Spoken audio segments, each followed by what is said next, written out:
아들들에게 주고 또 그들의 신들을 섬겼더라. 아멘. 1절 보면 여호와께서 이스라엘을 시험하려 하시며, 그 하나님은 시험하시는 하나님이십니다.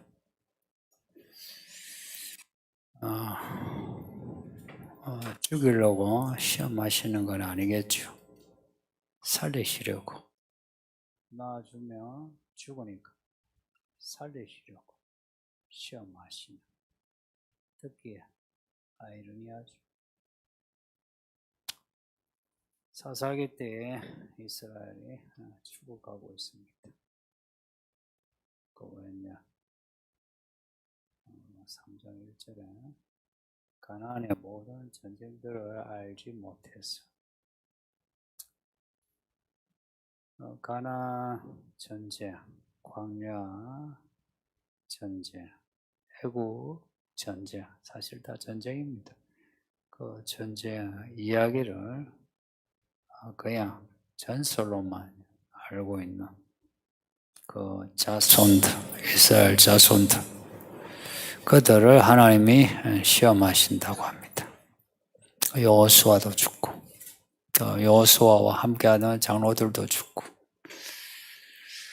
해서 가나안 전쟁을 잘 모르는 사람들만 남아가지고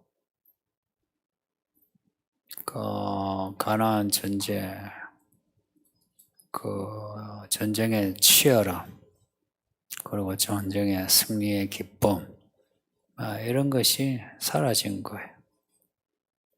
그래서 하나님이 이스라엘을 시험하려고 한다. 무엇을 시험하나? 4절 보시면 이스라엘이 하나님의 명령을 순종하는지 순종하지 않는지 시험하신다. 하나님의 시험은 순종하는지 하지 않는지 시험하는 거예요. 마귀의 시험은 타락해 하려고. 하나님의 시험은 순종하면 좋은 일이, 불순종하면 징계와 저주가. 이미 하나님의 시험은 의도가 분명하니까 하나님의 의도에 맞추면 되는 거죠. 사실은 쉬워요. 이 시험하다 하는 말은 말 그대로 테스트하다 하는 말도 있는데, 또는 냄새를 맡아 확인하는 거. 그러니까 신약에 보면 그리스도의 향기란 말이 나오죠. 진짜 믿나? 알아보려는 거. 혹은 시도하다는 의미도 있어요.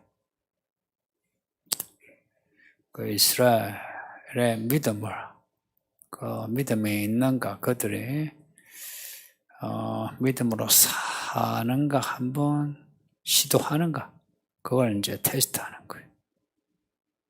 사실 하나님은 아담도 시험하셨죠. 선악과를 놔두고 먹나. 그 후에 모든 사람이 다 시험 가운데 있습니다. 여호수아도 모세도 아브라함이 그 아들 이삭을 바치라는 시험 받은 거 아시죠? 우리도 하나님의 시험 가운데 있습니다. 예수님도 시험 받으시는데 광야 40일 시험하시죠.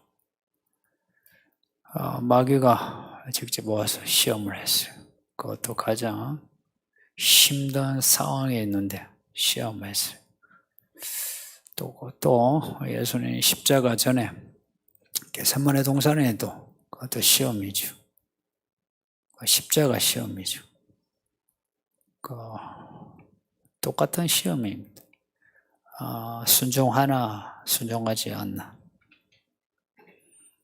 우리가 지금 새벽에 읽고 있는 히브리서 말씀도 똑같이 오늘 이 본문하고 연관되게 히브리서 특히 그 2장, 3장, 4장, 11장에 나오는 믿음의 장까지 오늘 본문하고 연관됩니다. 예수님도 시험을 받아 고난을 당하셨고 고난 가운데 연단을 받아 온전케 되셨다. 우리가 똑같은 시험을 받으셨다. 이 똑같다. 그렇게 표현해. 똑같이 시험을 받으셨다. 우리가 똑같이. 그러니까 이거는 우리가 힘들면 예수님도 똑같이 힘든 시험. 우리가 아프면 예수님도 똑같이 아픈 시험. 그런 시험 받았다. 그러니까 하나님은 시험하시는 하나님. 그리고 우리는 시험을 통해서 믿음의 실력이 진보하는. 그 학교도 그렇죠, 그죠? 시험을 통해서 올라가죠. 똑같이 믿음도 하나님의 시험을 통해서. 겉으로 마귀가 시험하는 것도 그 이면에는 하나님이 시험하는 게 있습니다. 예수님의 광야 40일도 그렇고 특히나 구약의 욥 이야기 보면 사탄이 시험하는데 그 이면에 하나님이 계시죠. 시험해봐라. 그래요. 시험 하는 거는 이제 사탄이에요. 자식들 죽이고 재산 다 빼앗아가고 아내는 이제 욕하면서 떠나고 그 사탄이 시험하는데 그 하나님이 허락하시는. 그러니까 우리가 마귀 귀신에게 시험 받을지라도 그 이면에 하나님이 허락하신 시험이다. 이렇게 여기면 지금 우리가 당하는 고통, 고난 이 이면에 있는 의미들을 생각하겠죠. 아파 죽겠지만 억울해 죽겠지만 참을 수 있는 그런 내공이 생겨지고 죠. 우리는 조금 아프고 외롭고 억울한 거 못 참잖아요. 근데 하나님이 의도를 가지고 시험하신다 하면 그 의도를 따라서 내가 어떡하지? 내가 불평하려다가 불평을 하지 않는 거죠. 내가 감수하는 거죠. 감수. 그냥 내가 인내하는 겁니다. 예수님도 고난을 통해서 연단을 받고 온전케 되셨다. 똑같죠. 우리도 고난을 통해서 연단받아 온전케 됩니다. 잘 먹고 잘 사는 게 복은 아닙니다. 성경에 잘 먹고 잘 산다. 복이라 한 구절을 찾아보세요. 없어요. 그 요한계시록 결론이 뭡니까? 두루마기를 빠는 자가 복이 있다. 그리고 그게 이제 성경 마지막 복의 내용이에요. 그리고 요한계시록 그 처음에 나오는 복은 말씀을 읽고 듣고 지키는 자가 복이 있다. 또 예수님이 말씀하신 복은 심령이 가난한 자는 복이 있나니. 성도님들 복 있는 사람 되세요. 믿음으로 살려고 하면 자연스레 고난 가운데 있게 되니까 그러니까 믿음으로 살려고 하는 마음을 잃어버리지 않으면 돼요. 그러면 하나님이 알아서 시험하시니까. 근데 믿음으로 살려고 하지 않으면 넓은 길로 가려고 하면 그냥 편하죠. 그게 진짜 편한 건 아닌데 편하게 느껴져. 그러니까 안위해주고 믿음의 어떤 긴박감이 없어지면서 그러면 이제 내 마음대로 살죠.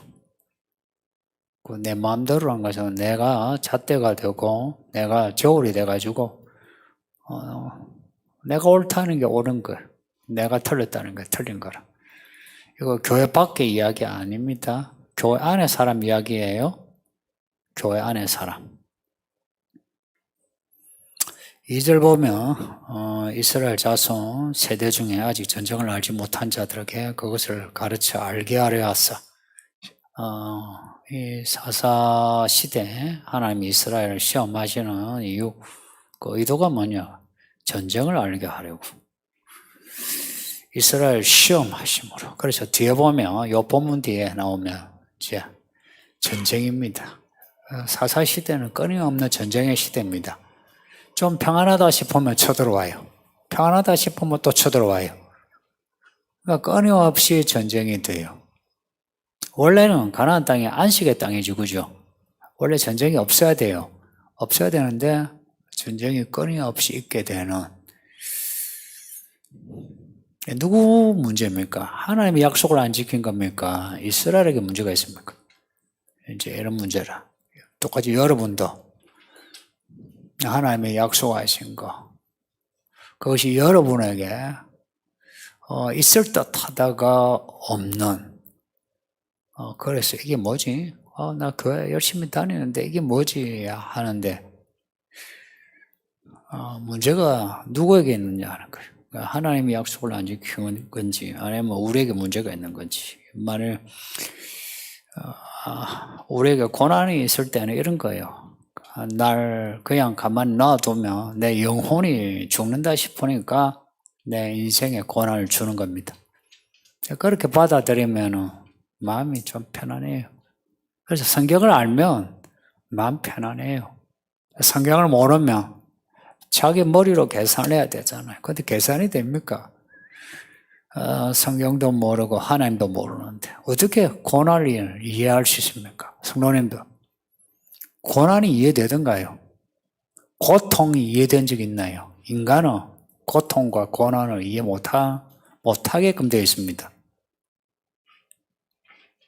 괜히 고상한 척 한다고 나 감수할 수 있어 하는데 그런 사람은 그냥 자뻑입니다. 사람은 고난 가운데 처하면 머리가 나빠져요. 고난을 감수할 수 있는 것은 믿음밖에 없습니다. 그래서 믿는 사람이 제일 똑똑합니다. 믿음 있는 사람이 제일 똑똑해요. 진짜 똑똑이란 말, 똑똑. 그 사람 똑똑하네. 믿음 있는 사람이 제일 똑똑해요. 사사기에는 전쟁이 끊임없이 나온다. 왜 그러냐? 이스라엘이 전쟁을 모르니까. 전쟁을 알게 하라. 그러니까 전쟁을 알게 한다. 전쟁, 싸우는 그 용사로서 그 담력 혹은 뭐 전력을 기르기 위해서 그러면 전쟁을 알게 하려 하시는가? 그런 건 아니에요. 아시는 것처럼 이스라엘의 전쟁에 이스라엘이 잘 싸워서 이겼다 이런 내용은 없어요. 그런데 사사들의 이 전쟁을 이제 끊임없이 하는데 이 전쟁을 통해서 뭘 알게 하려는가? 이 전쟁이 하나님께 속했다는 것을 알게 하려는 겁니다. 전쟁이. 우리 전쟁을 안 겪어서 그렇지. 그 전쟁 겪고 있는 우크라이나 뉴스를 보시죠. 예전에 그 중동의 전쟁하고 조금 다르죠, 그죠? 여러분도 느끼는 게 다를 거예요. 좀 더 실감 날 거예요. 전쟁을 겪으면요. 어떤 종교 가진 사람도요. 종교성도 없어지고요. 믿는 사람도 믿음도 다 무너져요. 전쟁이 그만큼 큰 공포에 그냥 무너져. 이 전쟁이 하나님 손에 있다. 이걸 가르치려고 끊임없이 전쟁을 일으키시는 거라. 이 본문 뒤에 나오는 사사 온니엘, 에훗, 이 사사들의 이야기는 다 전쟁 이야기입니다. 그 전쟁 전에 공격을 받아 노략질 당하고 어려움을 당하고 그리고 이제 사사 세우시면 또 전쟁을 해서 또 나를 되찾고 하나님이 굳이 이런 방식을 취하는 거 어떻게 생각하십니까? 전쟁을 알게 하려면 딱 앉아보라고 전쟁에 이런 거 싫어하고 지금과 같은 영상으로 시뮬레이션 아니라도 말이라도 전쟁을 설명할 수 있는데 굳이 전쟁을 실제 일으키셔 알게 하시는 이유가 뭘까? 믿음은 믿음으로 산다는 것은 말빨이 아니고 실제라 이야기입니다. 전쟁을 아는 것도 실제 알아야 하는 것. 그러니까 예를 들어서 실제 총칼로 싸우는 전쟁 아니라도 지금 평안하다 할 때 믿음으로 사는 걸 전쟁을 치르는 것처럼 한번 해보세요. 이 한반도에 전쟁이 일어나지 않으려면 우리라도 전쟁을 하는 것처럼 살아가야 합니다. 전쟁을 치른 것처럼 살아간다는 게 대체 어떻게 사는 것일까? 어떻게 사는 것일까요? 그렇게 편히 자고 편히 쉬지는 못하겠죠. 그렇죠? 또 편히 쓰지도 못할 거고 전쟁에서의 관건은 이겨야 되니까 그러니까 믿음으로 이기는 길을 늘 택하겠죠. 이 평안할 때에 그렇게 산다는 게 힘들지 않느냐 하는데 이제 이거 계산을 해야 돼요. 지금 내가 나 스스로 몸을 쳐서 좀 긴박하게 사는가 하고 지금 안이하게 살다가 나중에 다 잃는가 하고 비교를 해보세요. 어느 쪽이 나은가? 그 똑똑한 사람은 지금 긴박하게 좀 못 누려도 전쟁을 치르는 것처럼 지금 사는 사람이에요. 그러면 그 사람은 기도도 전쟁을 치르는 것처럼 해요. 사실은 기도만 들어도 우리의 믿음은 다 드러나요. 여러분은 기도하는 소리 들으면 그대로 다 드러나요. 뭘 읽고 뭘 하는지 다 드러나요. 방금 기도한 우리 전성훈 집사님 기도를 들으면서 새벽 예배 듣는 사람은 아실 거예요. 저분이 새벽 예배 말씀을 잘 듣고 있구나. 다 느끼죠. 본인이 영어로 번역을 해서 이렇게 글을 쓰니까 가장 큰 혜택을 받는 거예요. 그러니 그런 게 있잖아요. 생각에 가득 찬 게 말로 나오죠. 그러니까 생각이 새벽에 말씀이 가득하니까 나오는 거예요. 하나님은 전쟁을 알게 하려고 전쟁을 일으키시는 하나님. 이런 하나님이다. 이렇게 생각하시고 하나님의 방식에 대해서 좀 이렇게 시야를 좀 열어두세요. 하나님의 방식에 대해서. 그렇다면 내가 하나님을 알지 못하던 때부터 하나님이 나를 다루셔 왔다는 것을 알게 될 겁니다. 그리고 앞으로도 어떤 일이 일어나더라도 내가 예수님 손바닥 안에 있네 알게 되고 마음 편안할 겁니다. 근데 이걸 모르면은 뭐지? 하나님 나한테 왜 이러시나? 아니면은 제가 설교한 대로 했는데 안 되면 저 목사는 틀렸나? 별 생각도 하죠. 2절 끝을 보면 하나님이 이방민족을 남겨두셨다 합니다. 근데 사실은 하나님이 이방민족을 남겨두신 게 아니고 이스라엘이 이방민족을 남겨뒀죠. 우리가 앞에서 봤지만 그 가나안 족속을 쫓아내지 않았다. 그러니까 하나님은 굳이 있는 말씀이에요. 쫓아내라 했는데 진멸하라 했는데 진멸하지 않고 쫓아내지 않았다. 사실은 책망하는 말씀이에요. 이스라엘이 쫓아내지 않았는데 근데 본문에는 하나님이 쫓아내지 않으셨다. 그렇게 말씀합니다. 그러니까 하나님이 이방민족을 남겨두셨다. 왜 남겨두셨나? 이스라엘에게 전쟁을 하게 하려고. 그 이스라엘이 전쟁을 처음게 하려고 이방민족을 남겨두셨다. 근데 이스라엘이 순종하지 않아서 그 남아있는 가나안 민족이 남아있는 거지. 그 2절 4절 보면 반복됩니다. 남겨두신 이방민족. 주어는 하나님이에요. 하나님이 남겨두신 이방민족.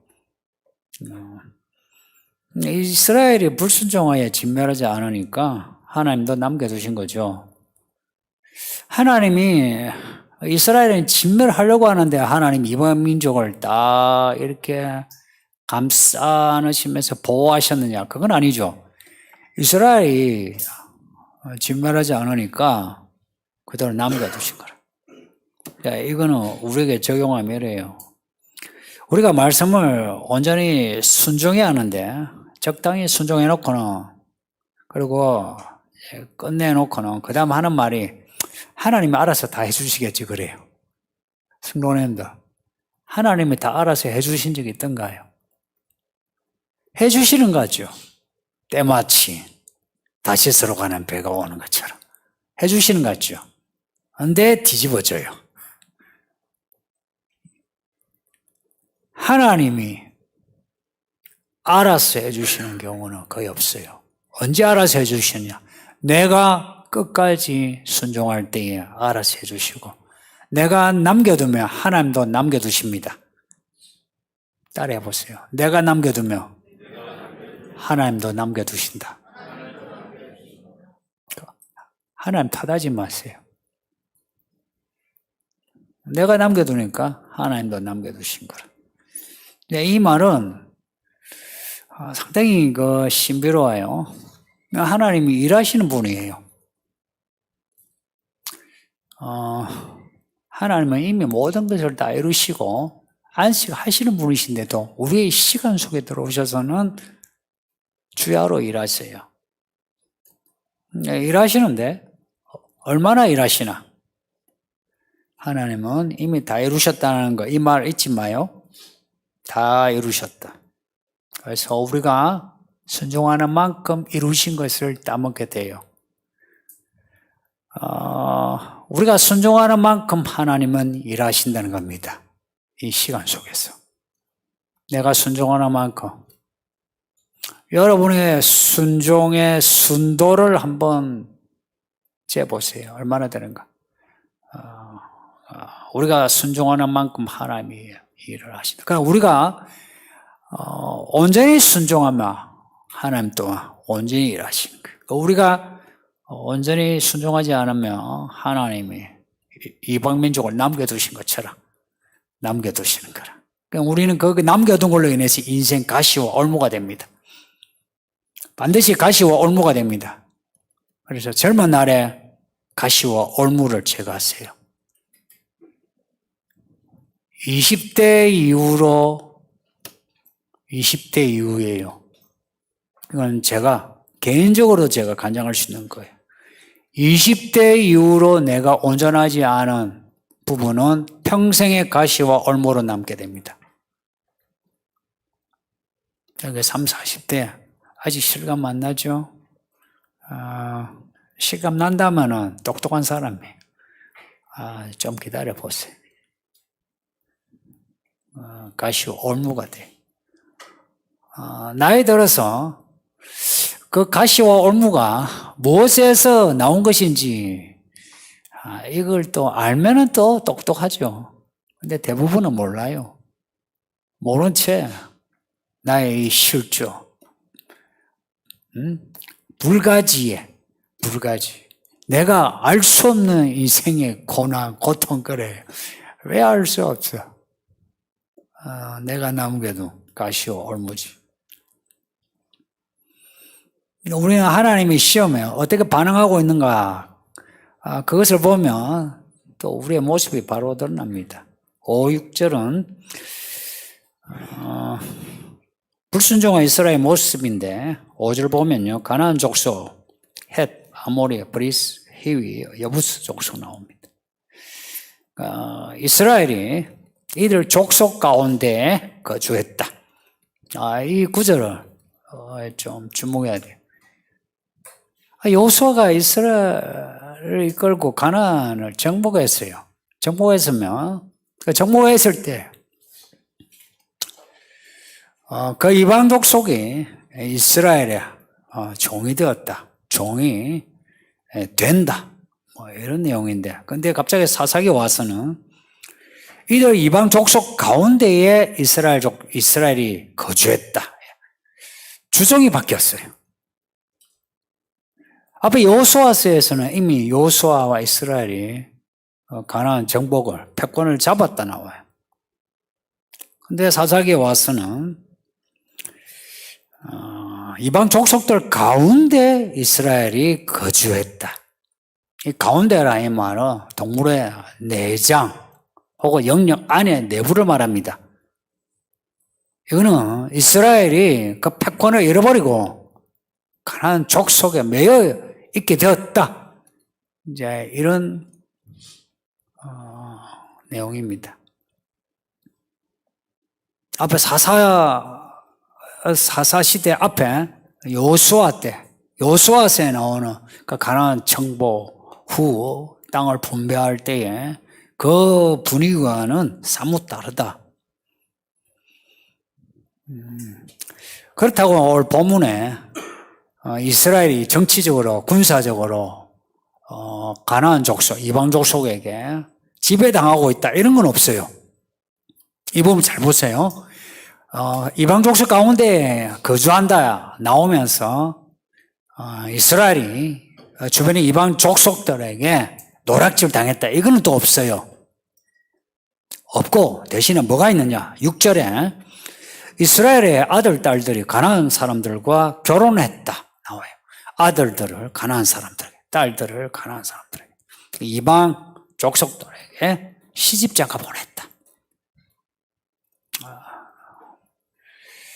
이렇게 시집장가 이렇게 동시에 나오는 경우는 많지 않아요. 성경에 아들들을 가나안 족속 이방인하고 결혼시켰다 하면 그럼 딸도 보냈다 이런 말입니다. 같이 생각하셔야 돼요.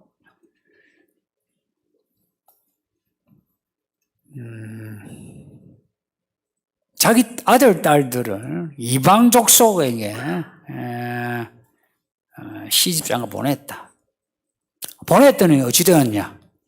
이들이 그 이방신을 섬겼다. 자, 이겁니다. 이스라엘의 진짜 문제는 이겁니다. 결혼을 이방민족과 하면 안 됩니까? 근데 할 수 있어요. 이방민족과 할 수 있어요. 여호수아 앞에 나오는 여호수아서 라합이 여리고 여자예요. 그 여리고 여자 중에서도 천한 창기 여자예요. 근데 라합이 예수님의 조상이 되었어요. 룻도 이방인이에요. 바세바 이방인. 근데 이방 남자든 이방 여자든 결혼해도 돼요. 단 조건이 있어요. 하나님을 믿어야 돼. 하나님을 믿는 사람은 할례를 받아야 돼. 율법을 지켜야 돼. 그러니까 하나님을 믿으면 괜찮아. 근데 시집장가를 보냈더니 하나님의 말씀을 순종하는 게 아니고 그 이방 며느리 사위가 섬기는 신을 섬기더라. 오늘 본문에 우상이라지 않고 신이라. 이 신은 엘로힘인데 창세기 1장에 나오는 그 하나님, 그 단어예요, 그 단어. 근데 그들이 하나님이라고 믿는 그 신을 섬겼다 하는 겁니다. 여호와 하나님도 신이라고 믿었겠죠, 그죠? 그죠? 아마 그랬을 거예요. 여호와도 하나님, 바알도 하나님, 아스타로도 하나님, 다 하나님. 믿으면 되잖아 하는 거예요. 요즘 사람들 그렇죠.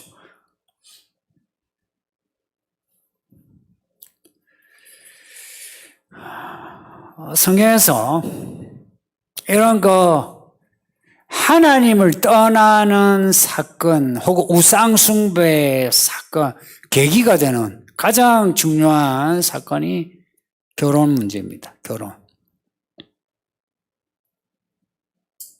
결혼 문제를 정말 중요하게 말씀하고 있어요. 창세기 첫 이야기가 아담 하와의 결혼 이야기예요. 그리고 결혼 이야기가 언약의 승계, 하나님의 이야기에서 아주 중요한 모티브를 가지고 있어요. 결혼이. 이방 족속과 결혼하면 안 된다. 그런 원칙이 있는데 예외는 하나님을 믿으면 돼요. 하나님을 믿으면 돼. 그런데 그런 믿음을 확인하는 거 없이 오히려 이방 그 사람을 끌어와서 하나님을 믿게 하는 게 아니고 내가 끌려가서 하나님을 떠나는 경우, 이게 문제라는 겁니다. 야곱과 에서만 보세요. 야곱과 에서가 어떻게 갈라집니까? 결혼 이야기에서 갈라져요. 그때만 그렇습니까? 지금도 똑같아요. 결혼 이야기에서 믿음이 드러나게 돼요. 요즘은 그렇잖아요. 결혼하고 보자 하는 겁니다. 그 마음은 다 공감해요. 결혼하고 보자. 결혼해서 뭐 잘하면 되지. 좋아요. 그런 마음은 나쁜 마음은 아니죠. 근데 각오를 해야 돼요. 결혼하고 보자가 아니고, 그러면 결혼 전에 믿음의 이야기를 가져야죠. 믿음이 확인돼야죠, 그죠? 근데 이스라엘은 그냥 가난한 남자, 가난한 여자가 좋은 거예요. 근데 뭐 우리가 믿는 신도 믿고 너가 믿는 신도, 지금은 뭐 교회 다닌다고 해서 다 같은 믿음이 아닌 거 아시죠? 이제는 믿음의 프리즘도 너무 넓어가지고 아마 여러분들이 뭐 친구들이나 아니면 직장의 동료 같이 교회 다닌다 해도 대화를 해보면 안 맞아요.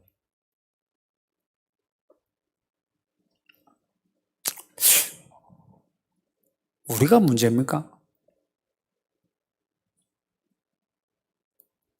이런 부분도 여러분 생각해 보세요. 그러니까 이 서울이기는 교회는 그리고 같은 방향으로 가고자 하는, 그래서 프리즘이 좁아요. 이게 정상입니다. 이 믿음의 프리즘이 뭐 네 믿고 싶은 대로 나 믿고 싶은 대로 이게 아니고 하나의 믿음으로, 이 프리즘이 이게 비정상입니까? 근데 이 프리즘을 넓게 잡으니까 교회만 다니면 이제 결혼하면 되는 거예요. 결혼해서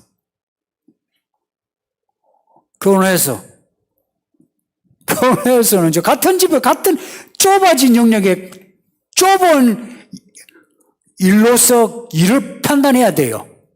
결혼하지 않을 때는 다른 영역에서 다른 판단하면 돼요. 결혼해서는 이제는 좁아지, 한 방에서 살아. 네 돈이 내 돈인데 그 돈으로 일을 결정해 나가야 돼. 근데 프리즘이 넓어가지고 니는 네 믿고 싶은 대로 나는 나 믿고 싶은 대로 해서 그 가정생활이 될 것 같습니까? 그게 안 된다. 이게 논리적으로도 안 돼요. 이스라엘이 이런 결혼해서 불순종했다. 결혼해서 불순종했다라고 할 수 있는데 사실은 하나님께 불순종했기에 결혼한 겁니다. 이 말을 정확하게, 하나님께 불순종한 것이 결혼을 통해서 나왔다 이야기입니다. 왜 그러면 그렇게 이스라엘이 가나안 민족하고 결혼했나? 이유가 뭐냐니까 가나안 전쟁을 몰랐어. 왜 안 믿는 사람 혹은 믿음도 없는, 교회는 다니지만 믿음 없는 사람하고 결혼한 이유가 뭐냐? 전쟁을 몰랐어. 이스라엘은 가나안 전쟁을 몰랐어. 지금은 예수님이 치른 영적 전쟁을 몰랐어. 혹은 우리가 치러야 하는 영적 전쟁을 몰라서 그렇게 하는 겁니다. 그러면 나이 들면 어떡해? 어떻게 해요? 에스가 결혼하고 뭐 할 때 야곱은 정처 없이 길을 떠났어요. 에서는 결혼해가지고 알콩달콩 하는데 야곱은 길 떠났다고요.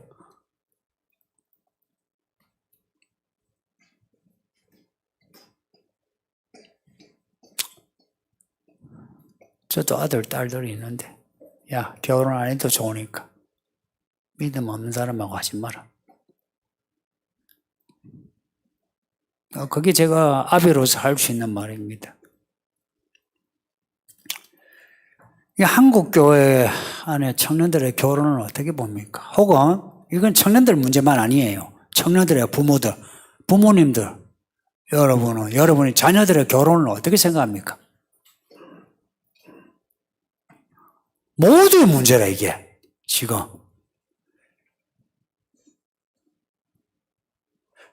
정말 전쟁을 한다면 지금과 같은 교회 안에 이런 결혼 문화가 있을까요?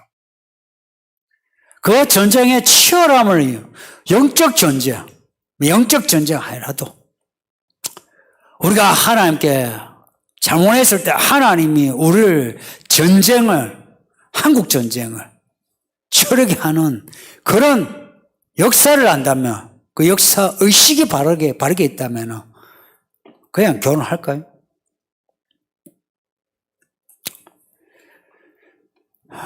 이런 거 생각하면 우리 한국교회 이미 결혼해서 뼈록이 났어요.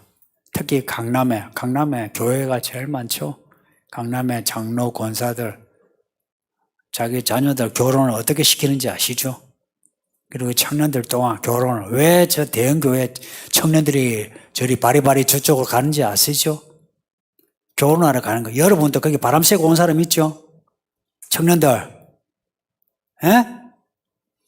거기 바람 쐬러서 한번 괜찮은 남자 있나? 괜찮은 여자 있나?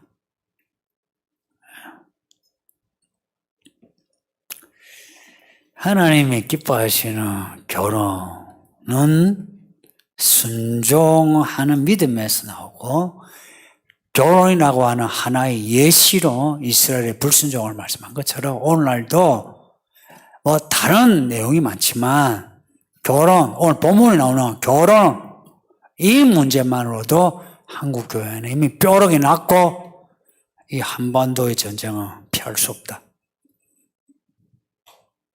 저는 그냥 논리적으로 정말 그렇게 생각합니다.